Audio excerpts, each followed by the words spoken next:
इसके सारांश में आपके लिए सबसे पहले तो इनकी हमने घात में पढ़ा दी हैं आपके लाने। जो घात 1 का बहुपद होता है उसे रेखिक बहुपद कहते हैं, जिसका घात 2 होती है उसे द्विघात बहुपद कहते हैं, घात 3 वाले बहुपद को त्रिघात बहुपद कहते हैं। ये आपको बहुत अच्छे से आता होगा। इसके बाद जी सबसे इम्पोर्टेंट है कि द्विघात बहुपद का मानक रूप, मानक रूप लिखा है अकेले, इसमें तुम्हें मानक रूप आ सकता है, व्यापक रूप आ सकता है, तो ये आना जरूरी है। ax² plus bx plus c होता है, तो इसमें जी कई बार वो क्या दे देते हैं, जैसे इसमें जो सूत्र वो तो होता है ax² plus bx plus c के रूप का होता है, लेकिन जब वो तुम्हें हो सकता है कि विकल्पों में पूछे तो वो उसमें a² दे दें, मतलब इस पे नहीं देंगे, घात तो चढ़ा देंगे 2 की, लेकिन काय पे चढ़ा देंगे, आगे वाले पे चढ़ा देंगे। तो इस पे अपने ध्यान रखना है कि वो x पे रहना, देखना है अपने घात, x की घात 2 होना चाहिए, इस तरह से होना चाहिए, है ना। अगर नहीं तो उन्होंने जल्दी जल्दी में तुमने कर दिया, बहुत ध्यान से करना है इसे, जल्दी जल्दी में उन्होंने इस तरह का दे दिया ax² plus bx plus c, तुम्हें लगेगा हाँ यही सही है और इसी पर टिक करे आओ, तो ऐसा नहीं करना है। अपने काय पर देखना है, x पे देखना है, x की घात देखना है अपने लिए काय कौन सी दी है, ठीक है। तो द्विघात बहुपद का हो गया ये मानक रूप, ये बिल्कुल आता ही है इनमें से कोई एक। इसके बाद में एक द्विघात बहुपद के अधिक से अधिक कितने शून्य हो सकते हैं, एक द्विघात बहुपद के अधिक से अधिक कितने शून्य हो सकते हैं, तो जितने की घात है 2 की घात है तो 2 शून्यक, 3 की घात है तो 3 शून्यक, 4 की घात है तो 4 शून्यक, है ना। तो इनमें से जे 1 2 और जे 3 ये बहुत ही इंपॉर्टेंट है, जो मोस्ट IMP तो इन्हें पढ़ लेना। सबसे पहले इसी के हिसाब से अपन जो परीक्षा अध्ययन के करेंगे ऑब्जेक्टिव, अगर जे आ गई तुम्हें इतनी चीज़ समझ में तो जो परीक्षा अध्ययन के सारे ऑब्जेक्टिव टाइप्स आसानी से बन जाएंगे। इसके बाद दूसरी आ रही है कि इनके जो सूत्र आना चाहिए तुम्हें, अल्फा प्लस बीटा बराबर, कई बार पढ़ाया है तुम्हें कि अल्फा प्लस बीटा का सूत्र क्या होता है, -b/1। अल्फा प्लस बीटा होता है शून्यकों का योगफल, -b/a, और अल्फा इंटू बीटा होता है c/a, मतलब शून्यकों का गुणनफल। तो ये शून्यकों का, जब भी शून्यकों का योगफल पूछे तो अपने जे सूत्र लगा देना है, और शून्यकों का गुणनफल पूछे तो ए सूत्र लगा देना है। ये 1 नंबर में कई बार पूछते हैं तो डायरेक्ट सूत्र से वो हल हो जाते हैं। अभी कैसे हो गए हम बता रहे हैं, बस इतना ही है, इसे तुम्हें करने की जरूरत नहीं है, इतनी सिर्फ पढ़ लो तो तुम्हें पार्ट 2 में से कोई सा भी ऑब्जेक्टिव टाइप आएगा वो तुमसे आसानी से बन जाएगा। अब हम तुम्हें बता रहे हैं कैसे करना है। इसमें से अपन परीक्षा अध्ययन निकालते हैं। परीक्षा अध्ययन में अपन देख ले रहे हैं कि इसके जी शून्य ऑब्जेक्टिव टाइप, तो जी आ गए अध्याय 2 बहुपद, इसके वस्तुनिष्ठ प्रश्न अपन देख ले रहे हैं। देखो इसमें पूछ रहे हैं वही, इसे तुम पढ़ सकते हो कि निम्न घात की बहुपद की चर x के बहुपद px में x की निम्न घात बहुपद की घात कहलाती है। निम्न घात बहुपद की घात पूछ रहे हैं, क्या पूछ रहे हैं, बहुपद की घात। तो देखो हमने अभी बताया था कि जो सारांश से पढ़ लिया वो ही है। अब इसमें बहुपद की घात जो तुम्हें सबसे आगे तुम्हें देखो पढ़ाया था कि बहुपद की घात को कहलाती है, उच्चतम घात होती है वो बहुपद की घात कहलाती है। तो देखो इसमें वही कह रहे हैं कि बहुपद की घात पे ध्यान देना है, तो वो उच्चतम घात आ गया। तो देखो इसमें भी आ रहा था वही उच्चतम घात होती है वो बहुपद की घात कहलाती है। तो इसे अपन ध्यान देना। इन्होंने देखो उन्हें गुमराह करने के लिए दे दिया कि निम्नतम घात, उच्चतम घात, समस्त घातों का योग, घातों का अंतर। तो अपन बहुपद की घात क्या कहलाती है, तो वो उच्चतम घात होती है वो बहुपद की घात कहलाती है। ये अपन ने पार्ट 2 में पढ़ा है। इसके बाद आ रहा है कि द्विघात बहुपद में बहुपद की घात होगी, द्विघात बहुपद में बहुपद की घात पूछ रहे हैं, तो बहुपद की घात द्विघात बहुपद में कितनी होगी, तो 2 ही होगी। त्रिघात बहुपद में 3 होगी। ये अब भी हाल हमने सारांश में बताया था, तो ऐसे वो कन्फ्यूज करते हैं। देखो कि द्विघात वाला होगा तो 2, 3 घात वाला होगा तो 3, ये अभी हाल सारांश में समझाया था। इसके बाद में आ रहा है कि द्विघात बहुपद के शून्यकों का योगफल क्या होता है, तो शून्यकों का योगफल क्या होता है, -b/a। देखो जी अभी हाल हमने बताया था कि शून्यकों का योगफल माइनस और b/a, तो वो आ गया। इतने सिंपल आते हैं, मोस्ट IMP हैं, तो इनके लिए जरूर पढ़ लेना शून्यकों का योगफल और शून्यकों का गुणनफल, ये वाले जरूर पढ़ लेना। इसमें देखो कन्फ्यूज करने के लिए क्या दे देते हैं, देखो माइनस को तो चिन्ह लगा दें लेकिन a ऊपर कर देंगे। देखो a अभी नीचे आता है इसमें, लेकिन a ऊपर कर दे, माइनस के a/b, तो a/a नहीं -b/a। तो बहुत ध्यान से करना है। देखो ये 2022 में आया भी था, है ना। इसके बाद आ रहा है कि यदि किसी बहुपद का एक शून्य कितना है तो k का मान क्या होगा, तो ये बिल्कुल बहुत सिंपल होते हैं और आ भी जाते हैं। ये चौथा वाला इस तरह के, अगर आपके पास परीक्षा नहीं है तो ले लो और पढ़ लो, अभी 2-3 दिन का आपके पास टाइम है। क्योंकि 24 फरवरी को है, तो आज तो कितनी है, सिर्फ 20 फरवरी ही है। आज दिन है शुक्रवार और आज 20 फरवरी है, तो इस ध्यान से कर लो। यदि किसी द्विघात बहुपद का एक शून्य -3 है तब के का मान क्या होगा, तो तब के का मान क्या होगा, तो इसके लिए अपन कैसे करना है, जब भी एक शून्य दिया हो, के का मान बहुत इंपॉर्टेंट सवाल है और बिल्कुल सिंपल है। इसमें क्या करते हैं अपन, जो -3 आ रहा है उसे काय की जगह रख देते हैं, के की जगह नहीं रखना है, एक्स की जगह। जहाँ जहाँ एक्स आ रहा है वहाँ अपन इसको कर देते हैं और फिर अपन करना आता ही है। देखो हम करके बता रहे हैं कैसे किया जाता है। सबसे पहले अपन क्या करेंगे, ये वाला समीकरण जो कहता हूँ इसमें अपन उतार लो, k-1 रफ्कार ये है ना, रफ्कार ये आपको अच्छे से आता ही है, kx + 1। अब इसमें अपन क्या करेंगे, जहाँ जहाँ जो x आ रहा है वहाँ अपन लिखना है -3, तो k-1 जो कहते हैं रहने दो, x की जगह अपन रखना है -3 और इसका वर्ग और प्लस के जो कहते हैं और x की जगह अपन लिखना है 3। इनके बीच में गुणा का चिन्ह मानते इसलिए अपने गुणा का चिन्ह लगा दिया +1। अभी k-1 को तो जो कहते हैं रहने दो और यहाँ पर जे इनके बीच में भी कोष्टकों के बीच में भी गुणा का चिन्ह मानते हैं। -3 का जब अपन वर्ग करेंगे तो 9 हो जाता है। इसका ध्यान रखो, जब -3 का वर्ग करते हैं तो प्लस हो जाता है ना, तो 9 और फिर प्लस और के का और 3 का इनका भी गुणा होगा तो 3 के हो जाएगा और +1। इसको हमने बताया था कि को का भाग योग से कैसे करते हैं, है ना। अब क्या करेंगे, तो पहले कोष्टक तो हल हो नहीं रहा है, पहले इस कोष्टक में इस 9 का गुणा कर देंगे अपन। ऐसे यही सवाल नहीं जाएगा, कोई सा भी आए तो आपको बिल्कुल ऐसे ही करना है। 9 का पहले इसमें गुणा कर देंगे तो 9 का के में गुणा होगा सो 9 के और फिर माइनस का चिन्ह 9 का 1 में गुणा होगा सो 9 और फिर +3 के तो है ही और +1।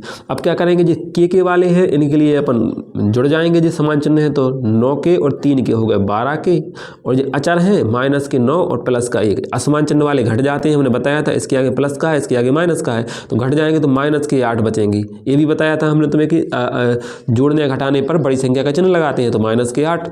अब इनका कर देंगे अपन पक्षांतर, है ना। और जैसे शून्यक रहते हैं, इसमें जो शून्यक लिख रहे थे शून्यक, जब शून्यक के में तो अपने बराबर में 0 भी ले लेना है। तो इसमें से 12 के इस तरफ रहेगा और ये उस तरफ जाके प्लस का हो जाएगा 8। इसके बाद में ये गुणा में है तो ये भाग में चले जाएंगे तो के बराबर आ जाएगा 8/12 भाग में आ जाएंगे जी, तो कट जाएंगे 4 से, 4 दूनी 8 और 4 तेरी 12, यानी के का मान कितना आ गया 2 ऊपर आ गए और बटे में नीचे 3 आ गए। के का मान आ गया 2/3। तो देखो क्या इसमें के का मान 2/3 आ रहा है, तो देखो सी में आ रहा है 2/3। चौथा का देखो यहाँ जो दिया है आंसर, देखो चौथा का ए इसमें दिया है 4/3। ऐसा क्यों, ये गलत क्यों हो रहा है, इसमें 4/3, 4 दूनी 8 4 तेरी 12, गलत क्यों हो गया ये। अच्छा इसमें देखो यहाँ गलती ये कर दी है, देखो इसको ध्यान रखना है, इसमें ध्यान रखना है, इसमें ध्यान क्या रखना है कि अपन देखो इसमें शून्य दिया था -3, जब यहाँ माइनस दें, देखो यहाँ पर गलती क्या हो गई है इस पर ध्यान दो। जब यहाँ माइनस दें क्या था और यहाँ हमने रख दिया है प्लस का 3, तो यहाँ -3 होना था, क्या होना था -3। समझ में आ रहा है ना, यहाँ हमने माइनस के 3 इसमें -3 दिया और हमने यहाँ पर -3, यहाँ तो -3 ही लिखा लेकिन दूसरी जगह हमने +3 कर दिया, यहाँ -3। जब इनका असमान चिन्हों का गुणा करते तो यहाँ भी माइनस आ जाता, जब यहाँ माइनस आता तो यहाँ भी माइनस आता, वो तो एक जगह माइनस गलत तो पूरे में गलत। तो यहाँ पर क्या आ जाएगा -3 के। इसके बाद में यहाँ पर इसे देखो तो देखो जी अब जुड़ेंगे नहीं, ये अपन ने जोड़ दिए थे, अब आसमान चिन्ह हो रहे हैं तो ये घट जाएंगे। 9 के में से 3 के जो हैं सो 6 के बचते थे, कितने बचते 6 के, तो 6 के। अब इसमें यहाँ तो सही था, यहाँ 6 के हो रहे थे और ये भाग में जाते तो यहाँ 6 आते, है ना। अब ये 2 से 4 से नहीं कट रहा है तो कितने से कटते 2 से, तो 2 चौको 8 और 2 3 6, तो कितना आ जाता 4/3। समझ में आ गई गलती कहाँ हो गई थी, चिन्ह से सिर्फ एक चिन्ह नहीं रखेंगे, यहाँ पर माइनस लिखा ना लेकिन यहाँ माइनस नहीं लिखा, उसी से गलती हुई, तो आपको इस बात का ध्यान रखना है, ठीक है। तो 4/3, तो देखो चौथा का ए वाला ऑप्शन आ गया 4/3। तो देखो ऐसी जल्दबाजी में गलतियाँ हो जाती हैं तो इसे आपको बहुत ध्यान से करना है, चिन्ह पर विशेष ध्यान देना है, ठीक है। अब इसके बाद यार एक द्विघात बहुपद जिसके शून्य दिए हैं -3 एवं 4 हैं, तो वो क्या होगा, तो इसे आपके लिए अभी फ़िलहाल के लिए आप छोड़ो ये 5वां वाला, जो अगर क्योंकि ये आपके लिए अभी आप सिर्फ पास होने के लिए पढ़ रहे हैं तो ये वाला इस तरह के अभी छोड़ो ये 5वां वाला। यदि किसी द्विघात बहुपद के शून्यक 2 एवं -3 हो तो इनका ए और बी के मान पूछ रहे हैं, तो ये थोड़ा बड़ा हो जाता है, तो इसे भी अभी हाल छोड़ दो आप। और 7वां है -2 एवं 5, इनसे कोई दिक्कत नहीं है, ऐसा नहीं है कि इससे आपके नंबर कट जाएंगे, ये बहुत कम आते हैं इस तरह के सवाल। तो 7वां है -2 एवं 5 शून्यक वाले बहुपदों की संख्या कितनी होगी, तो इनके लिए तो तुम सीधे पढ़ लेना इनमें से। इसके बाद में है एक द्विघात बहुपद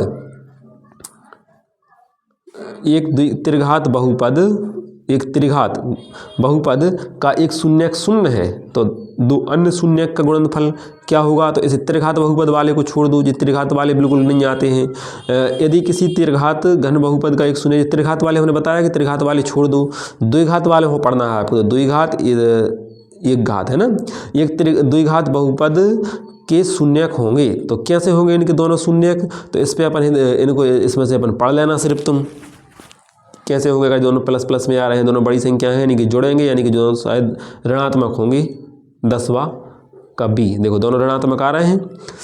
इसके बाद यदि किसी वर्ग बहुपद के शून्यक समान हो, तो यदि शून्यक समान हो तब सी और ए के चिन्ह विपरीत होंगे, इनके लिए भी पढ़ लेना है ना।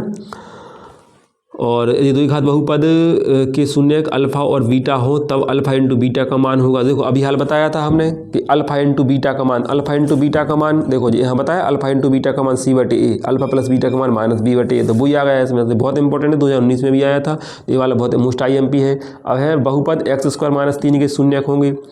तो इसके अपन ने जिस सवाल किया ही है तुमने उदाहरण में, इसके शून्यक कौन से निकलते हैं, तो +-√3 निकलते हैं, है ना। जी सवाल करना आता ही है तुम्हें, x-3 वाला जी बहुत इंपॉर्टेंट सवाल है, 2 नंबर में भी आ जाता है, तो इसे तुम्हें कर लेना है। ये है x-3, इसके जो शून्यक पूछ रहा है, सिर्फ आंसर अकेला पूछ लिया। तो देखो एक होता है +3 और एक होता है -3। तो इसमें देखो ये आ गया पहले ही वाला, एक प्लस का भी 3 है और एक माइनस का भी 3 है, +-√3 है ना। तो इस तरह से कर लेना है, ये बहुत इंपॉर्टेंट है। ऐसा ये इसी के जैसा एक सवाल भी इंपॉर्टेंट है और ये प्रश्नावली का भी सवाल इंपॉर्टेंट है, इसी के जैसा t² - 15 वाला 2.2 का। इसके बाद आते हैं रिक्त स्थान और त्रिघात बहुपद के कितने शून्यक होंगे। तो ये हमने तुम्हें सारांश में बता ही दिया था कि जितने की घात है उतने ही के शून्यक होंगे। 3 की घात है तो 3 ही शून्यक होंगे। द्विघात बहुपद के आलेख किस प्रकार का होगा, तो द्विघात बहुपद होता है उसका आलेख कैसा होता है, परवलय है, इसका ध्यान रखना। सरल रेखा नहीं होता है, 2 की घात है, सरल रेखा क्या होती है, मतलब सीधी रेखा, सीधी नहीं है। और समांतर रेखा मतलब होती है कि 2 रेखाएं, तो 2 रेखाएं नहीं खिंच रही हैं सीधी है। और परवलय होता है, ना कि वक्र। वक्र क्या है, वक्र मतलब एक बार ऐसा हो जाए या ऐसा हो जाए या ऐसा यू के जैसा हो जाए, मतलब UD ऐसे, ये कहलाता है वक्र। अब परवलय क्या होता है, तो जैसे तुम्हें ये बताया है, ये हो गया परवलय, जैसे इस तरह का, सिर्फ इस तरह का। देखो जी इसमें देखो ऐसा भी आ रहा है, ऐसा भी आ रहा है, ऐसा भी आ रहा है, ऐसा भी, तो ये होते हैं देखो जी ऐसे जी बने हैं ना जी सवाल, तो ये हैं कि परवलय। तो इसका द्विघात के बहुपद का क्या होता है, किस प्रकार का होता है, परवलय टाइप का। तो ये बहुत इंपॉर्टेंट है, 2024 में भी आया था, तो ये 15वां जरूर पढ़ लेना कि द्विघात के आलेख किस प्रकार का होगा, तो परवलय के आकार का होगा। अब आ रही है कि रिक्त स्थानों की पूर्ति, तो चर x के बहुपद की में px में x की उच्चतम घात क्या कहलाती है, तो उच्चतम घात अभी हमने बताया था। देखो जो उच्चतम घात होती है वो बहुपद की घात कहलाती है, इसमें पढ़ाया था तो वो यहीं आ जाएगा, है ना। ये बहुत इंपॉर्टेंट मोस्ट IMP है, तो इसके लिए जरूर ध्यान से कर लेना। एक बहुपद जिसकी घात 3 है वह त्रिघात बहुपद कहलाता है। इसमें शून्यक होंगे, तो शून्यक निकालना है, तो शून्यक निकालने के लिए अपन क्या करते हैं, देखो जी आना चाहिए, देखो 2022 में भी आया, 2025 में भी आया है, ये वाला आया था ये, हालांकि जिसकी 3 घात है, लेकिन ये भी बहुत इंपॉर्टेंट है तीसरा वाला कि शून्यक होंगे। तो शून्यक कैसे निकालना है, जो कुछ दिया है उसी को अपन बराबर में शून्य रख दो। x-1 और x-2 दिया है, x-1 और x-2 ऐसा दिया है, शून्यक पूछ रहे हैं तो इनके बराबर में शून्य रख दो, बस आ जाता है। अब इसमें अपन ने जो सवाल किया ही है तुमने गुणनखंड वाले, उसमें 2 कोष्टक बन जाते थे। पहले एक कोष्टक के बराबर में 0 लिख देते थे और फिर इस वाले कोष्टक के बराबर, दोनों कोष्टक के बराबर में 0 रख देते, इनका पक्षांतर कर दो, x बराबर आ जाएगा 1 और यहाँ x बराबर आ जाएगा 2, बस। तो इसके जो शून्यक आ गए वो 1 और 2 आ गए। तो इसमें अपन लिख देंगे कि शून्य यहाँ 1 लिख देंगे एवं यहाँ 2 लिख देंगे, तो देखो ये आ गया 1 एवं 2। तो इस तरह से शून्यक जब भी आए तो ऐसे शून्य के बराबर रख के कर लेना है। कई बार ये आ जाता है कि ax + b का शून्यक होगा, इसका शून्यक पूछेंगे तो कैसे, बराबर में शून्य रख दो और पक्षांतर कर दो। पहले अपन इसका पक्षांतर करेंगे तो ax बराबर हो जाएगा -b, और अब इसका जो भाग में चला जाएगा तो x बराबर -b तो है और बटे में a आ जाएगा। इस तरह से जी आते हैं, तो अपन जब शून्यक पूछे तो अपने शून्य के बराबर में रख के कर लेना है, ठीक है। अब 2 बहुपदों का योग क्या होगा, तो 2 बहुपदों का एक बहुपद होगा, इनके लिए पढ़ लेना एक बार। आपको परीक्षा दिन मंगवा लो, अभी ज़्यादा समय है आपके पास, काफ़ी समय है, आप आराम से पास हो जाएंगे। एक दिन भी अगर आप 2 दिन पहले परीक्षा दिन बुलवा लेंगे तो। अब इसके बाद है चर के बेमान, जिनको बहुपद में प्रतिस्थापित करने पर बहुपद का मान 0 हो जाता है, तो क्या कहलाते हैं, वो शून्यक कहलाते हैं। अभी बताया था कि शून्य आए तो शून्य रख दो, तो शून्य कहलाते हैं। ऐसे एक बार पढ़ लो तो हमेशा याद रहेगा। रेखा बहुपद के अधिकतम कितने शून्य होते हैं, तो हमने बताया जितने की घात है उतने शून्यक होंगे। तो रेखा बहुपद में कितने की घात होती है, 1 की घात होती है, तो उसका 1 शून्यक होगा। तो ये बहुत मोस्ट IMP है, 7वां वाला भी, इसी वजह से आप ध्यान से कर लेना, ठीक है। इसके बाद वही दो बहुपदों का गुणन क्या होता है, तो दो बहुपदों को गुणा करेंगे तो बहुपद ही आएगा, दो परिमेय व्यंजकों को योग करें तो परिमेय व्यंजक ही आएगा। इसमें जी क्या बहुपद है, ये बहुत इंपॉर्टेंट चीज़ है ये वाले, ये तुम्हें सत्ता में भी पूछ सकते हैं, खाली स्थान में भी पूछ सकते हैं। तो ये क्या है, बहुपद है तो ये नहीं है। क्यों नहीं है जी, ये बहुपद नहीं है, ये एक व्यंजक है। देखो व्यंजक और बहुपद हमने तुम्हें लिखवाए हैं। व्यंजक और बहुपद क्या होते हैं, तो देखो व्यंजक होते हैं, व्यंजक सब कुछ है, व्यंजक कुछ भी तुम्हें ऐसा करके लिखा है वो व्यंजक है, जो ये चीज़ ऐसी लिखी है वो व्यंजक तो है ही। लेकिन बहुपद के लाने कंडीशन क्या होती है, व्यंजक तो सभी है, व्यंजक सभी है, लेकिन बहुपद के लाने एक कंडीशन होती है कि जो बहुपद वही हो जो इनमें पूर्ण घात हो। पूर्ण जाना तो पूर्ण मतलब 1 की 2 की 3 की 4 की, ये पूर्ण होते हैं। ये अपूर्ण घात न होना चाहिए। अपूर्ण मतलब आदि, आदि मतलब 1/2 की हो गई, 3/4 की हो गई, 2/3 की हो गई, ये आदि घात न होना चाहिए एक्स की घात। तो देखो लेकिन ई में एक्स की घात देखो रूट चढ़ो है, और रूट को मतलब ही होते हैं, रूट का मतलब होता है 1/2। तो इसका मतलब ये एक्स पे आधे की घात हो गई, तो जो फिर बहुपद न जो का बन जाते व्यंजक। तो इसमें अपन लिखेंगे कि ये एक परिमेय व्यंजक है, ये बहुपद नहीं है। देखो इसमें लिख रहे हैं कि ये बहुपद नहीं है। देखो तीसरा का ई से मिल रहा है कि ये बहुपद नहीं है। क्यों नहीं है बहुपद, हमने बता दिया क्योंकि इसमें ये घात अपूर्ण है। बहुपद के लाने घात होना चाहिए, पूर्ण होना चाहिए, पूर्ण होना चाहिए। इस पर ध्यान देना, हमने कई बार बताया है आपके लिए। इसके बाद आ रहा है कि ये है चक्रीय क्रम में, ये कैसा आ रहा है, ये चक्रीय क्रम व्यंजक। ये AB + BC + CA, ये क्या है, ये चक्रीय क्रम व्यंजक है। चक्रीय क्रम कैसा होता है, तो चक्रीय क्रम को समझो। चक्र मतलब चक्र बन जाए A के बाद आ जाए B के बाद आ जाए C, चक्र बन रहा हो। A के बाद AB, फिर BC और फिर CA। पहले यहाँ का जो AB होगा और फिर प्लस, फिर BC होगा और फिर प्लस, फिर CA होगा। तो जो कहा चक्र बन रहा है सो AB, फिर BC और फिर CA। तो इस तरह से जो कहा बनेगा चक्र बनेगा, सो जो चक्रीय क्रम व्यंजक होगा। ठीक है, तो इसे आप पढ़ लेना। इसके बाद आ रहा है सत्ता। तो सत्ता में क्या रहा है कि एक द्विघात बहुपद x² + bx + c के रूप का होता है, जहाँ A B C वास्तविक संख्याएं हैं और a बराबर नहीं 0। तो इसमें अपन ने क्या करना है कि √x + 2 एक बहुपद है। सत्ता पूछ रहा है। देखो एक सत्ता बताना था इसमें कि ये का रूप का होता है जहाँ A B C वास्तविक संख्या और a बराबर नहीं 0, तो बिल्कुल होता है, तो ये सत्य है। द्विघात बहुपद के लाने हमने ये पढ़ाया ही, तुम्हें सारांश में बता ही दिया था। ये हमने इसीलिए कह रहे थे कि हम सारांश जरूर पढ़ लो जी।